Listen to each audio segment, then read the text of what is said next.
फिलहाल reaction of reaction with HI, कि ether की रिएक्शन करानी है किसके साथ, HI के साथ। बस एक ही है, लास्ट टॉपिक है मान लो ये हमारे सिलेबस का, रिएक्शन विद HI। इसके बाद छोटे मोटे टॉपिक बच जाते हैं जो तुम लोगों ने कर रखा है। रिएक्शन विद HI, देखो जरा कैसे होती है रिएक्शन विद HI। ये रहा हमारे पास either, that is ROR, either. किसका रिएक्शन करा देंगे, इसकी HI के साथ रिएक्शन करा देंगे। क्या निकलता दिख रहा है, इट इज ROH, निकल गया, ROH निकल गया। क्या बन गया ये, एक मोल बन गया अल्कोहल का ROH प्लस एक मोल बन गया RI का, दैट इज हेलो एल्केन, या फिर आइडो एल्केन कहेंगे, आइडो एल्केन है ना, आइडो एल्केन। नहीं समझी भाई, एक और देखो, एक और CH3OCH3, ये रहा। क्या करा देंगे रिएक्शन HI के साथ, सिंपल सी रिएक्शन है। और क्या निकलता दिख रहा है, CH3OH निकल गया, CH3OH दैट इज अल्कोहल निकल गया। और क्या बन गया, आइडोमिथेन, CH3I, इट इज आइडोमिथेन। चिपका लेंगे फटाफट। ये थी रिएक्शन विद HI। कल करेंगे इसके, इसके भी 2 या 3 एक्सेप्शन है, शायद 3 है, 3, हाँ इसके 3 होते हैं, पिछले वाली के 2 थे। 3 एक्सेप्शन है इसके, वो करेंगे कल। फटाफट नोट कर लेंगे इसे।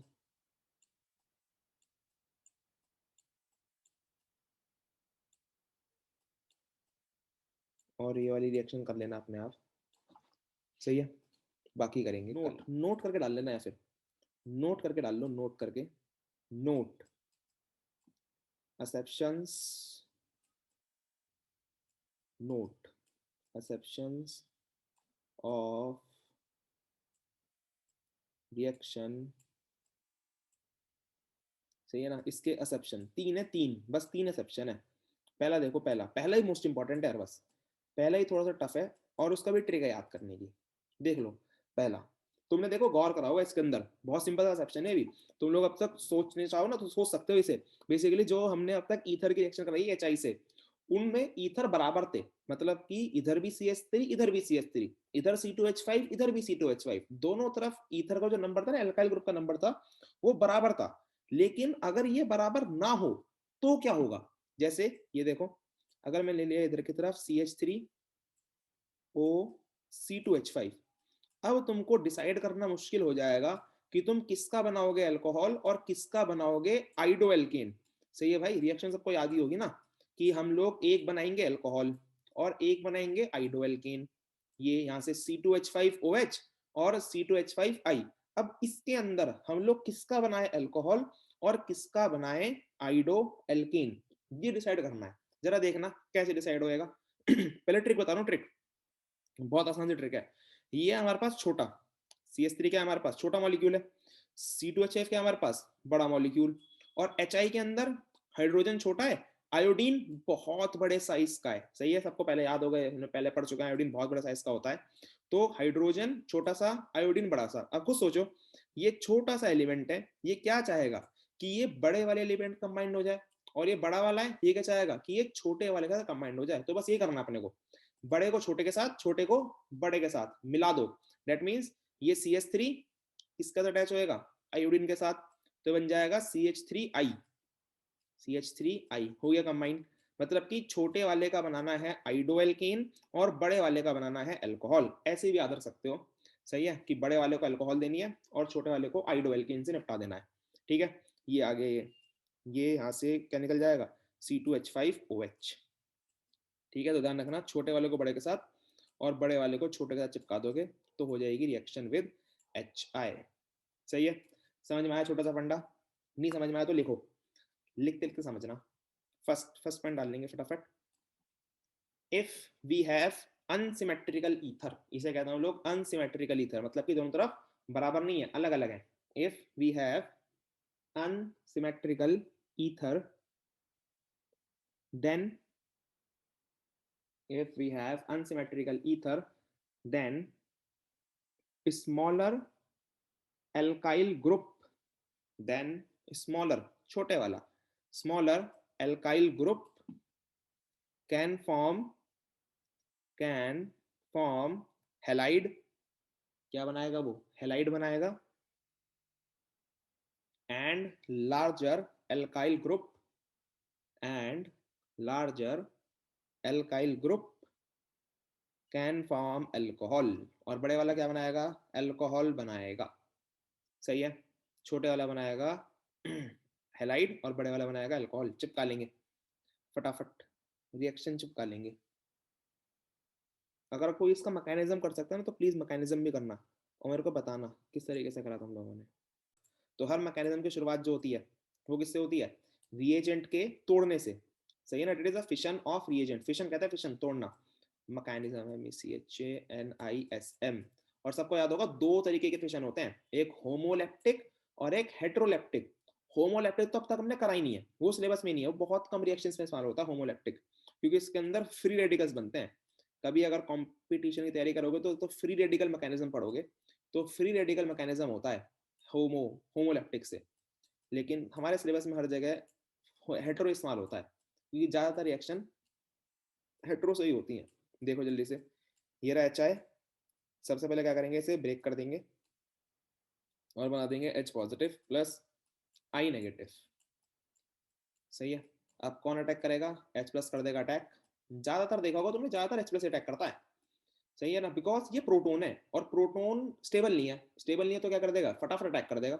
और अटैक भी कहां पर करेगा, जहां पर इसको नेगेटिव साइड मिलेगी, मतलब कि ऑक्सीजन के पास। कर दिया अटैक, ये हो गया अटैक, सिंपल। और ये बन गया हमारे पास CH3 सिंगल बॉन्ड O, और यहाँ पे लग गया H, और H O पे क्या आएगा, प्लस चार्ज, क्योंकि H अपना प्लस चार्ज किसे दे देगा, O को दे देगा, क्योंकि इन्हें अटैक करा है।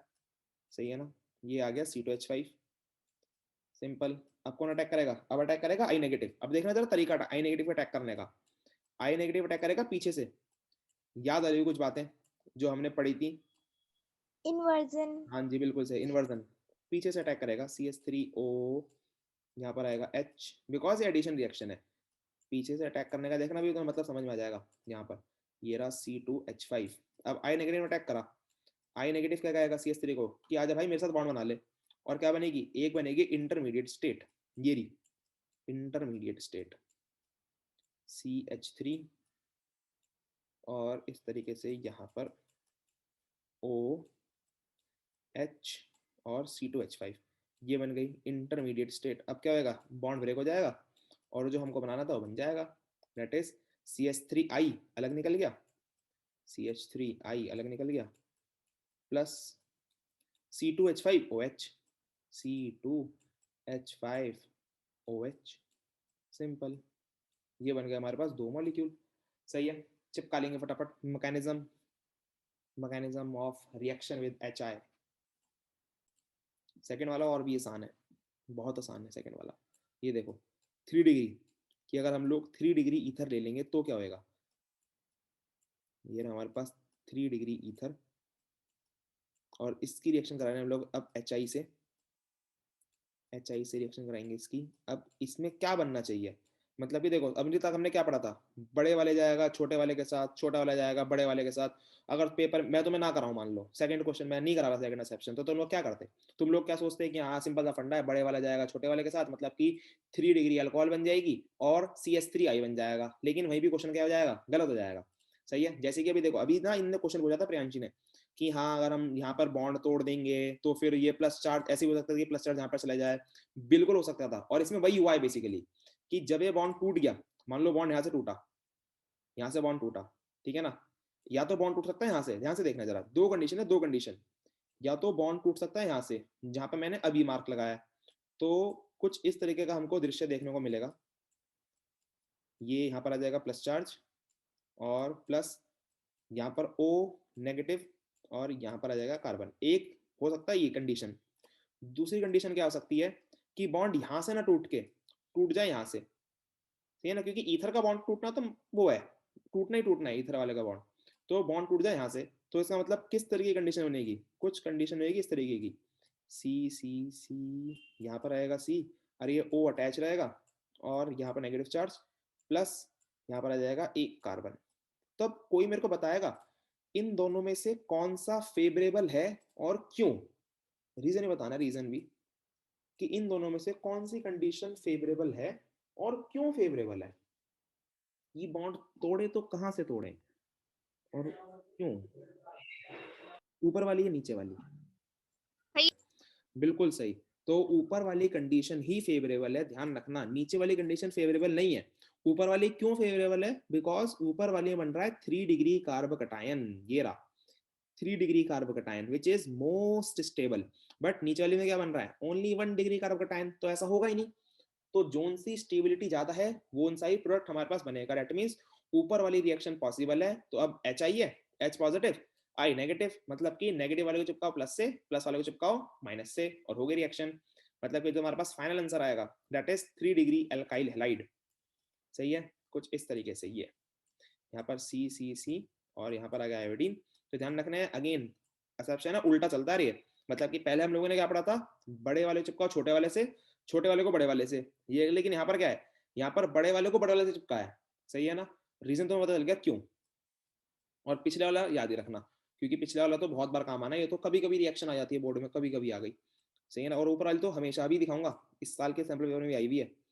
तो ये बन जाएगा तुम्हारे पास CH3OH। कर लेंगे नोट फटाफट,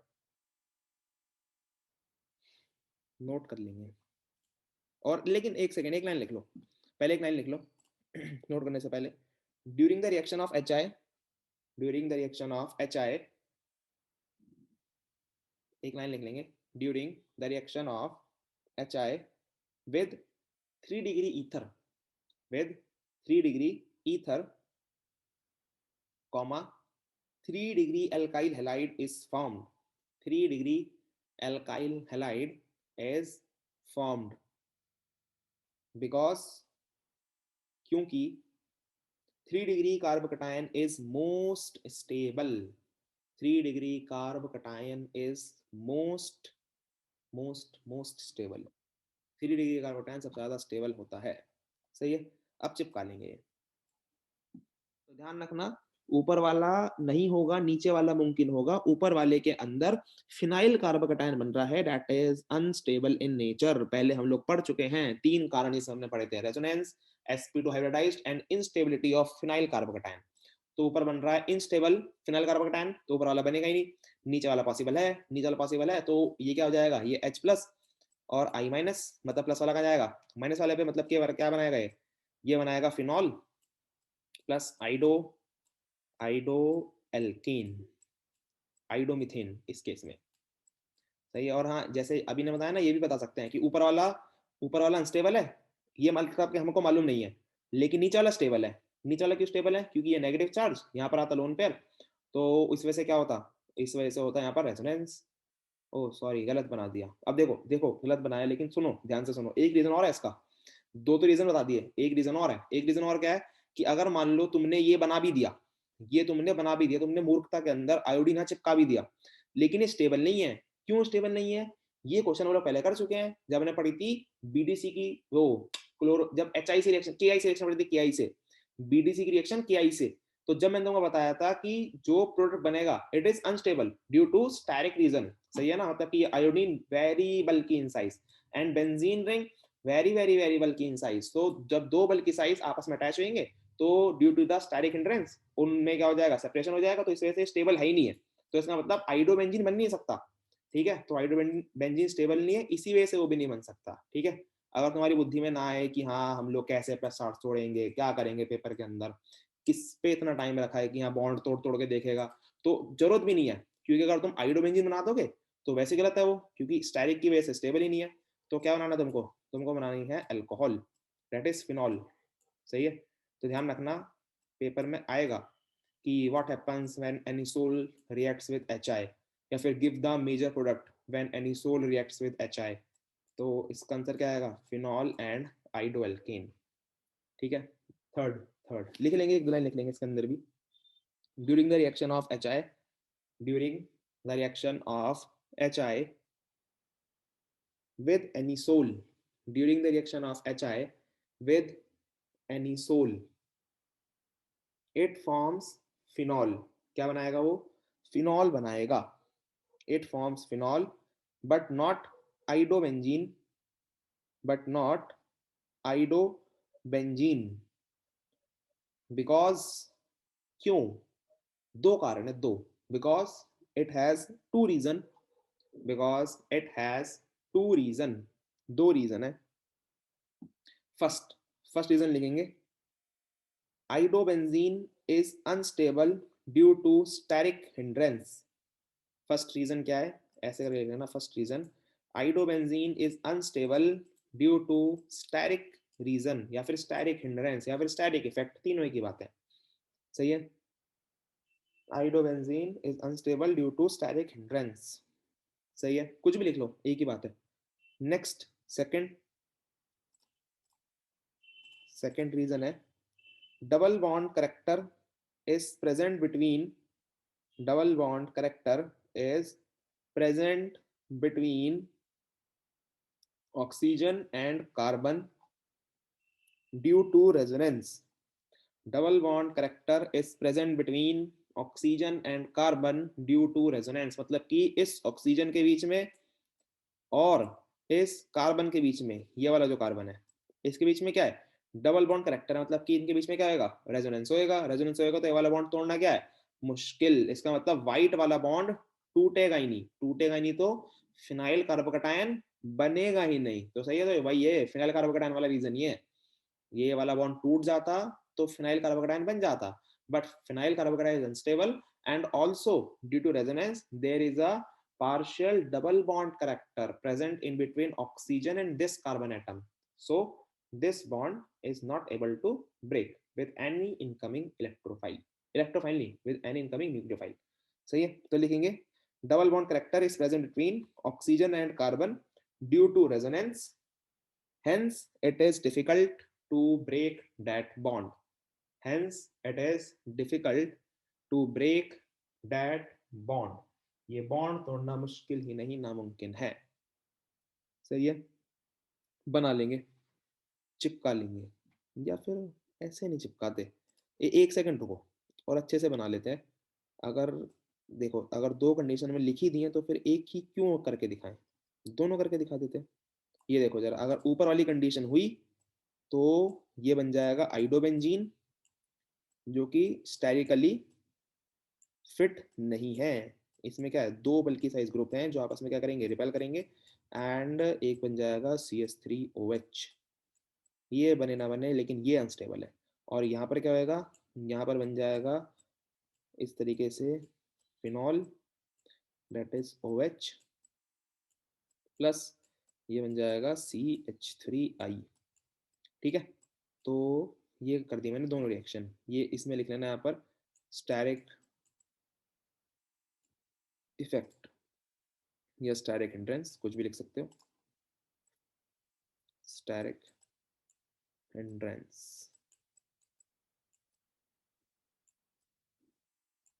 सही है, और इट इज नॉट पॉसिबल, सो यहाँ पर ऐसे कट सा लगा देना, नॉट पॉसिबल, यहाँ पर या फिर लिख लेना तुम लोग नॉट पॉसिबल, ये वाली हो जाएगी। ठीक है, चिपका लेंगे, नोट कर लेंगे।